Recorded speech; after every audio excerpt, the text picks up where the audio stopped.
There are some objects in the world that just defy explanation. And the Shroud of Turin, wow, it's probably right at the top of that list. For millions, it's the actual burial cloth of Jesus Christ. For others, it's a really, really clever medieval fake. But no matter what you believe, it's a profound mystery. So let's just dive right into this incredible scientific detective story. Okay, so the modern mystery, it really all kicks off in 1898. A photographer named Secondo Pia is taking the very first pictures of the shroud. He goes into his darkroom, develops the glass plates, and he must have just freaked out, because what he saw was unbelievable. The faint brownish image on the cloth, while on his photographic negative, it transformed into a crystal clear, detailed, positive portrait of a man. It's like the shroud was a negative image all along, just waiting to be discovered. And that raised a massive question that we still can't answer. How is that even possible? So let's break it down. What are we actually looking at here? It's this long, 14-foot piece of linen cloth. And on it, you can faintly see the full front and back image of a man who has wounds that look exactly like those from a crucifixion. Now, we know for sure it existed in the 1350s. That's when it first popped up in a small church in Lille, France. But where was it before that? Well, that is where the real debate begins. An impossible photograph. Yeah, that's really what it felt like. This whole photographic negative quality, it was a total anomaly. Think about it. No artist in the Middle Ages would even know what a photographic negative is, let alone have the genius to create one in reverse. So this baffling, impossible photograph is what really got the scientists interested. So, fast forward to 1978. A team gets assembled, a real dream team of over 30 American scientists. We're talking chemists, physicists, image experts, the whole 9 yards. They call themselves STURP, the Shroud of Turin Research Project. And they got something totally unprecedented. 5 whole days, round the clock, direct access to the shroud. They brought in tons of equipment with just one mission: figure out what in the world made that image. And what they found, or rather what they didn't find, was absolutely mind-blowing. They basically went through a process of elimination. Is it a painting? Nope. No pigment, no paint binder, 0 brushstrokes.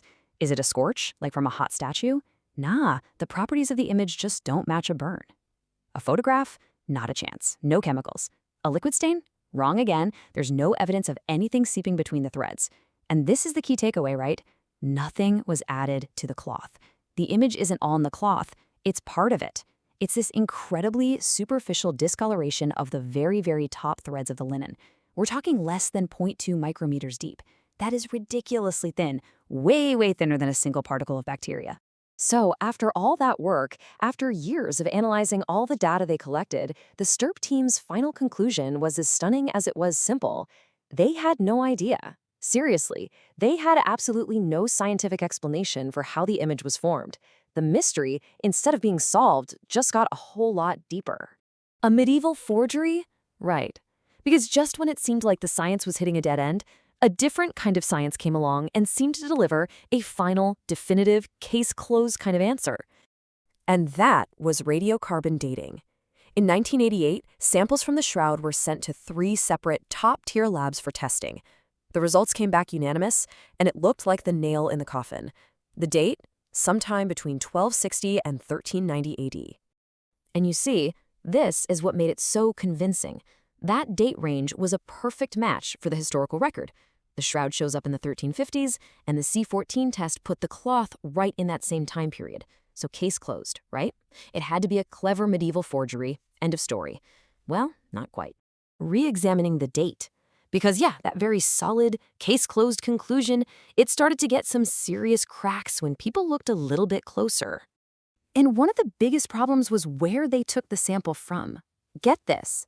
All 3 labs got their pieces from one single strip cut from a corner of the cloth. And if you think about it, which part of a giant cloth is going to be handled the most over hundreds of years? The corner. It's also the most likely place to have been damaged and, you guessed it, repaired. So years later, statisticians went back and looked at the raw data from the labs themselves, and they found some major red flags. The numbers just weren't consistent across the different samples. The data was what they call heterogeneous. Basically, it was all over the place. This strongly suggested that the sample itself wasn't uniform, leading researchers to say the whole procedure should be reconsidered. It was anything but conclusive evidence. And this is where a huge counter theory came in. What if the labs didn't even test the original shroud? What if they just tested a medieval repair patch? And there's some serious evidence for this. One of the original STURP chemists, Raymond Rogers, later analyzed leftover material from that sample area, and he found cotton fibers and dye mixed in with the linen, stuff that was nowhere to be found on the main body of the shroud. It was a huge piece of evidence supporting the idea that the corner was a really skillful medieval reweaving. The mystery endures, and boy, does it. So, with the carbon dating on shaky ground, suddenly the case is blown wide open again. And a couple of really incredible pieces of evidence have emerged that seriously challenge that whole forgery idea. First up, something called the Hungarian Prey Codex. Now, just look at the timeline here. This manuscript was made between 1192 and 1195. Remember the carbon date? The earliest it could be was 1260. So this manuscript is almost a full century older than the carbon date allows for. And there's an illustration inside it that is just, well, it's remarkable. I mean, the details the artist drew aren't just generic. They are weirdly, uniquely specific to the Shroud of Turin. The body is shown completely nude, super unusual for art from that time. The hands are crossed right over left with no visible thumbs. The cloth itself is drawn with a herringbone weave, the exact same distinctive weave as the shroud. But here's the real kicker. The drawing shows a pattern of L-shaped poker holes. These holes perfectly match a set of burns that were on the shroud before a big fire in 1532. The implication is just staggering. The artist must have seen the shroud in the 12th century. The second big piece of evidence comes from brand new technology. In 2024, Italian scientists used a totally different method called wide-angle X-ray scattering. So instead of looking for radioactive carbon, this technique actually measures how the linen fibers themselves have aged naturally over time.